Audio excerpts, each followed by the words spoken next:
मुल्तान से आगाज़ किया स्टेज का। जो मुल्तान ड्रामे का 500 मिलता था वो 500 भी नगद नहीं देते थे, वो 5 टिकटें पढ़ा देते सन कि बेच के भी आप या इफ्तिखार ठाकर को देख लें, नसीम विकी को देख लें, वो खवातीन से भी ज़्यादा पेमेंट लेते हैं। वो पैसे उन्होंने को ही ले लेने जिन्होंने ब्याह कर लेंदे ने। जब से ड्रामे का टाइम चेंज हुआ ना, हमने एक बाजार का टाइम रख लिया कि हमने अपने 10,000 रुपये बचाने की खातिर ना राइटर को मार दिया। जो ड्रामा 13 किस्तों में बताता था वो सोशल मीडिया ने 5 मिनट में बता दिया। अस्सलामुअलैकुम नाजरीन, मैं हूं कुर्बान प्रिंस और आप देख रहे हैं मेरा यूट्यूब चैनल। नाजरीन, आज जिस शख्सियत के साथ आपकी खिदमत में हाजिर हुए हैं उन्हें किंग ऑफ कॉमेडी भी कहा जाता है। मुल्तान से सफ़र करते हुए जिंदा दिलान के शहर लाहौर में आकर आबाद हुए, पूरी दुनिया में पाकिस्तान का नाम रोशन किया। मजाक की दुनिया का एक बड़ा नाम नवाज अंजम हमारे साथ हैं। अस्सलाम वालेकुम सर, कैसे हैं? वालेकुम सलाम कुर्बान प्रिंस साहब। पहले तो कुर्बान प्रिंस चैनल देखने वालों को अस्सलाम वालेकुम जनाब। कुर्बान भाई, नाम तो आपका कुर्बान प्रिंस है लेकिन रोल मेरा प्रिंस का बड़ा पसंद किया गया था। अफसर बेकार ख़ास एक ड्रामा था। सर, कैसे ज़िंदगी का ये सफ़र शुरू किया?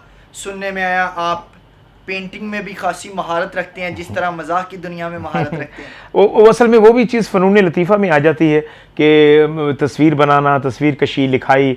ये मैं एक दफ़ा मैं आपको बताऊं कि मैं शुजाबाद में था, जो शुजाबाद शाकर शुजाबादी का शहर, तो वहाँ मेरी ना जेब कट गई। तो मैंने एक फ़ोम यहाँ बांध के ना एक बंदे की दीवार लिखी यूँ करके ना, तो बड़े बड़े काम किए हुए थे पेंटिंग में भी। तो फिर वो चीज़ है ना कन्वर्ट इधर होगी। मुझे पता कि इस किरदार में ये रंग भरूंगा तो वो अच्छा लगेगा, पता है कि भी इस तस्वीर में ये कलर करूंगा तो वो अच्छा लगेगा, वो किरदार में रंग भरूंगा तो वो अच्छा लगेगा। कब पहला ड्रामा किया और कौन से स्टेशन से किया? मुल्तान से आगाज़ किया स्टेज का, और मुल्तान में 78 में 78 में पहला ड्रामा किया, लेकिन माइनर सा रोल था। लेकिन प्रॉपर 1984 से ना आगाज़ किया जो एज ए राइटर डायरेक्टर। फिर अल्हम्दुलिल्लाह अल्लाह का ऐसा ख़ास करम हुआ, फिर चल। सर, अमूमन सुनने में ये आया है और मुशाहिदे में ये चीज़ आई है कि हमारे जो थिएटर फनकार होते हैं या गुलूकार होते हैं, अदाकार होते हैं, वो जब परफॉर्म करने के लिए आते हैं शुरू में तो उन्हें एक तवील अरसा पेमेंट ही नहीं दी जाती, उन्हें सिर्फ खाली हौसला दिया जाता है, धमकी दी जाती। तो ऐसा ही हुआ आपके साथ भी या आपके साथ कुछ मुख्तलिफ था? इससे भी ज़्यादा हुआ है मेरे साथ। तो जब क्योंकि अम्मी अबू मेरे थे नहीं, वो उनको वो 78 में अम्मी और 81 में अबू फौत हो गए। तो मैं जब स्टेज करता था तो लोग कहते थे करो फ्रिज चुक लिया स्टेज पर रखना है, वो वापस ना गया। घरों का करो टेलीविज़न चुक लिया स्टेज पर रखना है, वो वापस ना गया। फिर रब्बे करीम ने, वो मेरा शौक़ था, एक मेरा जुनून था, घर के सारे पर्दे तक भी मैं उतार के ले गया, तो वो फिर 70 गुना के हिसाब से मिला है उस हिसाब से। लेकिन मेरा जुनून वाकई। फिर एक दफ़ा ये भी था, मुझे मुल्तान ड्रामे का 500 मिलता था, वो 500 भी नगद नहीं देते थे, वो 5 टिकटें पढ़ा देते सन कि बेच के भी आप या लड़कियों की पेमेंट लड़कों की निस्बत बहुत ज़्यादा स्टार्ट में ही कर दी जाती है। लड़कों को उस तरह पे नहीं किया जाता, वो जितना बड़ा मर्जी फनकार हो। देखो ये बात सिर्फ ना लाहौर में हम नहीं कह सकते, लाहौर वाहिद शहर है यहाँ फनकारों की पेमेंट ज़्यादा है, लड़कियों की पेमेंट कम है। ये जो हंसाने वाला आर्टिस्ट है उसकी वैल्यू आउट क्लास है दुनिया में। आप बाकी जगह चले जाएं, मुल्तान चले जाएं, आप इस साइड पे जितनी भी बेल्टें हैं, यहाँ ख़वातीन की पेमेंट ज़्यादा है, वहाँ आर्टिस्टों की वो वैल्यू नहीं। यहाँ आर्टिस्ट की वैल्यू है लाहौर में, जो हंसाने वाला फ़नकार है। आप उनमें देख लें कि माशाल्लाह सब शाश बशाश हैं। आप ज़फ़री ख़ान को देख लें, आप नासिर चन्यूटी को देख लें, वो किसी के आगे हाथ तो नहीं फैलाते लेकिन वो अच्छी पेमेंट लेते हैं। इफ्तिखार ठाकर को देख लें, नसीम विकी को देख लें, वो ख़वातीन से भी ज़्यादा पेमेंट लेते हैं अल्हम्दुलिल्लाह। तो ये बहुत बड़ी बात है कि लाहौर को ये क्रेडिट है। यहाँ जो आदमी परफॉर्म करता है, जो उनमें देखो हाई पेमेंट जो है वो एक आधी आर्टिस्ट ही हुई हैं, जैसे नरगिस हो गई या खुशबू हो गई, या ये तो होती नहीं फनकार हैं। इसके अलावा तो जितने भी जो हैं वो रेगुलर हैं। यहाँ तो हमारे जितने भी आर्टिस्ट हैं वो ख़वातीन से ज़्यादा पेमेंट लेते हैं। सर, इसके बावजूद वो आखिरी उम्र में दवाइयों के पैसों के लिए तरसते मर जाते हैं। वो पैसे उन्होंने को ही ले लेने जिन्होंने ब्याह कर लेंदे ने, वो फिर ना पैसे वो बटोर लेंदियां ने। वो उन्होंने ये भी पता होंगे इन्हें किन्ने बजे घर ड्रामा खत्म करके निकलना है, इन्ने बजे घर आना है।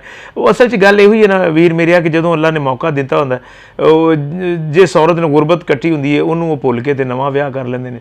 सर, इस वक्त ड्रामा सबक दे रहा है, मुआशरे में इस्लाह कर रहा है या बेहूदगी फैला रहा है?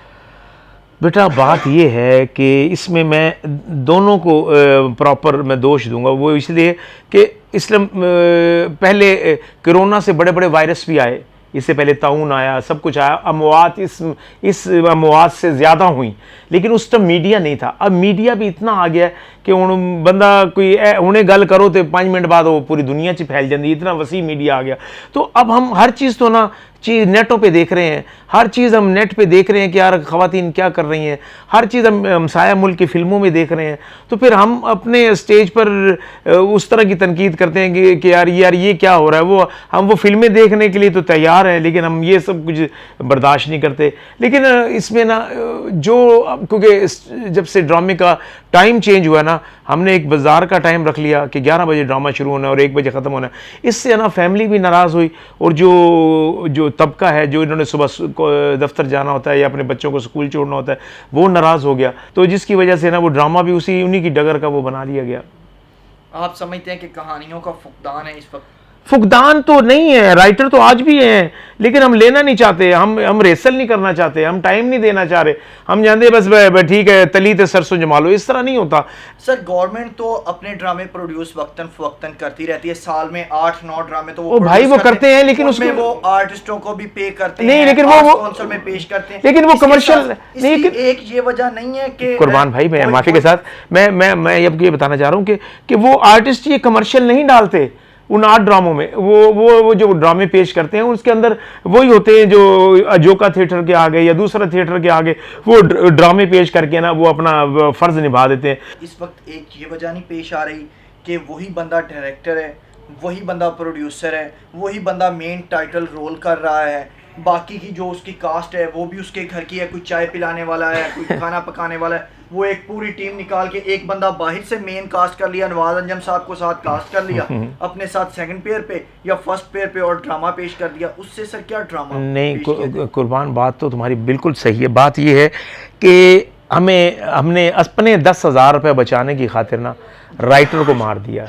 अगर 10,000 उस राइटर डायरेक्टर के घर चला जाएगा जो ये काम जानता है, जिसको A to Z मूव का भी पता है, अगर उसके घर चला जाएगा, उसके बच्चों का रिस्क देखो। आपको तो अपनी पेमेंट, मुझे किरदार की पेमेंट मिल रही है, तो मैं बिला वजह अपने ऊपर बर्डन क्यों डाल रहा हूँ कि मैं राइटर भी हूँ जी, मैं डायरेक्टर भी हूँ जी, मैं सिर्फ प्रोड्यूसर को तो फायदा 20,000 उन्हें बच जाएगा।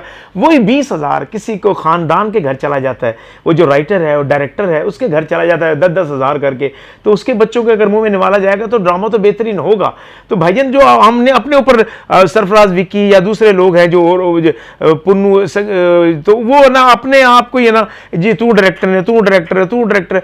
यार फनकार को है उसका अपना काम करने दो। वो मेल आर्टिस्ट होते हैं, उनकी बिल्कुल छोटी छोटी तस्वीर लगी होती हैं, जो लड़कियां होती हैं उनकी खूब अंदाज में नमूदो नुमाइश की जाती है, बल्कि अब फोटोआं लगाई जाती हैं, लेजेंड्स को डिग्रेड किया जाता है। इसकी क्या बुनियादी? नहीं, असल में वजह ये नहीं है। कुछ थिएटरों में ऐसा होता है, लेकिन जहाँ जो पक्के फनकार हैं जैसे अलहमरा में या अलफला थिएटर में या महफिल में, आप वहाँ आर्टिस्टों की भी प्रोमिनेंट फ़ोटो होती हैं, लेकिन जो एक फिगर उन्होंने मजबूत लिया होता है उसमें चाहे निदा चौधरी हो या नरगिस हो या कोई भी हो, उसकी मेन प्रोमिनेंट फ़ोटो, जाहिर सी बात है वो उन्हें पता है कि उन्होंने महंगी फ़नकारा ली है, तो बाकी उसके साथ B क्लास फ़नकार रखे होते हैं। असल में आपकी बात ये भी बहुत अच्छी है कि पब्लिसिटी होना बहुत ज़रूरी है। कि देखो मैं आपकी फ़ोटो भी कुर्बान प्रिंस है ना जगह जगह मैं लगा दूँ, एक दफ़ा आपको लोग देखने आएंगे, यार ये फ़ोटो हर जगह लगी है, की करता है कम। जैसे पेप्सी या कोक या जो भी प्रोडक्ट है, हम उसकी मशहूरी बच्चा भी पैदा होती जानता है कोक और पेप्सी को, तो उसकी क्यों फिर टेलीविज़न पे मशहूरी चलती है? देखो ज़रूरी है पब्लिसिटी। अब सिर्फ एक मोबाइलों के अंदर है ना भाई, एक दूसरे के यहाँ भेज दी फ़ोटो बना के, जनाब ये आपकी है, ये आपकी, ये आपकी, या वहाँ पोस्टर लगा दिया। अब उस तरह पब्लिसिटी नहीं हो रही। सोशल मीडिया ने कितना हमारी शोबिज़ इंडस्ट्री को तबाह किया। देखो सर, तबाह तो ये हुआ कि अगर आप दयानतदारी से काम कर रहे हैं, जो चीज़ें हमें जो ड्रामा 13 किस्तों में बताता था वो सोशल मीडिया ने 5 मिनट में बता दिया। सर टीवी पे काम करने का एक्सपीरियंस कैसा? सर नो डाउट सर, ये हमारे लिए, मैं समझता हूँ अपना जो, मैं माशाल्लाह बहुत मैंने टेलीविज़न किया और मैं बड़ा खुश नसीब फ़नकार हूँ। जो सुपर डुपर हिट ड्रामे थे जिसमें फैमिली फ्रंट, मिसफिट, अफसर बेकार ख़ास, हम सब उम्मीद से और अदाकार अफसर बेकार ख़ास, नवाब घर, ये और बाबल सीरियल, ये जितने भी थे, ये 300-300 400 किस्तें चली इनकी, और उन सब ड्रामों में मैं था। थिएटर भी मैं माशाल्लाह वो खुश नसीब फ़नकारों के जन्म जन्म की मैली चादर 4 साल चला तो उस ड्रामे में मैं था। सुहेल साहब के जितने उमर शरीफ हाजिर हो 2 साल चला, मैं उस ड्रामे में था। तो वाइफ लाइफ ड्रामा चला 2 साल, मैं उसमें था। तो देन सुहेल साहब का हर ड्रामा 2 साल 3 साल चला, उन सब ड्रामों में मैं था। ये रब्बे करीम का बड़ा ख़ास करम है कि हर जो चीज़ बड़ी लॉन्ग रन चली उसमें मैं शामिल था। सर सिनेमा स्क्रीन का भी हिस्सा बने? जी हाँ, माशाल्लाह मैंने 25 फिल्में की हैं। मेरी लास्ट फिल्म थी झूमर, अभी मेरी आ रही है कामरान शाहिद साहब की, शाहिद साहब के साहबजादे जो हैं कामरान शाहिद साहब, उनकी फ़िल्म आ रही है हुए हैं अजनबी, लेकिन वो बस कोरोना की वजह से ज़रा रुकी हुई है। बड़ा अच्छा रोल किया है उस फिल्म में। बाकी तो नूर साहब की मैंने तीन फिल्में की हैं, और मैडम संगीता की मैंने 10 एक फिल्में की थी। इल्ताफ़ हुसैन साहब के साथ भी काम किया, मसूद भट्ट साहब के साथ भी काम किया। तो माशाल्लाह वो एक अलग स्टाइल है, लेकिन रेडियो एक बड़ा ही अच्छी तरबियत गाह है। रेडियो भी किया है, जो स्टार्ट मैंने लिया रेडियो से। मैं पहले मुल्तान में रेडियो पे बच्चों को कहानियाँ सुनाता था झंझट मियाँ के नाम से, तो बच्चे बड़े गौर से सुनते थे। प्यारे बच्चों, मैं आपको बताना चाहता हूँ, यकीन कीजिएगा कि एक दफ़ा का जिक्र है। तो वो बच्चे है ना समझते तो कोई बुज़ुर्ग आदमी है। वो कई दफ़ा मुझे मिलने आए तो उन्होंने कहा वो कहाँ है जिन जो बोलते हैं। तो मैंने कहा तो वो रेडियो, फिर देन टेलीविज़न, और फिर फिल्म का एक मिजाज सबके डिफरेंट है। सर आखिर में अपने मदाहों को और हमारे देखने वालों को क्या मैसेज देना चाहिए? दोस्तों, बस मैं सब दोस्तों से एक यही कहूँगा कि अल्लाह ताला सबको अपनी हिफ्ज़ व अमान में रखें और अपना बहुत सा ख्याल रखें। वो कहते हैं ना कि यार कि अच्छा यार हवाले रब दे मेले 4 दिना दे, उस दिन ईद मुबारक हो सी जिस दिन फिर मिलांगे। दोस्तों, बस मोहब्बत खुशियाँ बांटें, उसी मुँह से ओए करना होता है, उसी से जी कर ले तो जी से बड़ा काम हो जाता है इंसान का। Thank you very much. सलामत रहें, आबाद रहें, खुश रहें।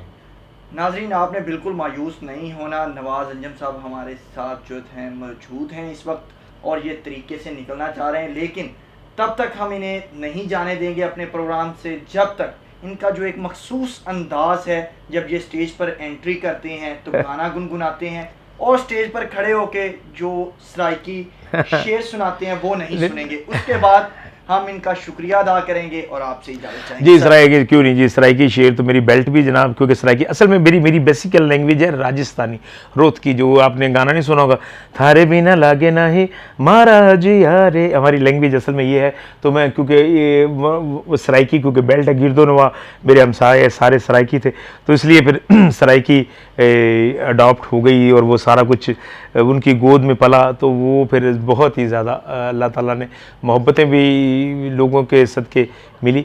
तो अर्ज़ किया है, पत्तन ते बेड़ी विच एक फुल रता जया, मिल के वतना विछड़ू इहा चन मंगो दुआ है, मिल के वतना विछड़ू इहा चन मंगो दुआ। आ ढोला टुर चलिए जिते सावे सावे घा, तेडी में तेडी सोना कसम चवा, मिल के वतना विछड़ू इहा चन मंगो दुआ है, मिल के वतना विछड़ू। जी बहुत शुक्रिया sir, thank you so much. आपने अपने बिजी शेड्यूल में से हमारे लिए वक्त निकाला। जी तो नाज़रीन, इसी के साथ मुझे कुर्बान प्रिंस को और नवाज़ अंजम साहब को दीजिए इजाज़त। अल्लाह ने के बाद।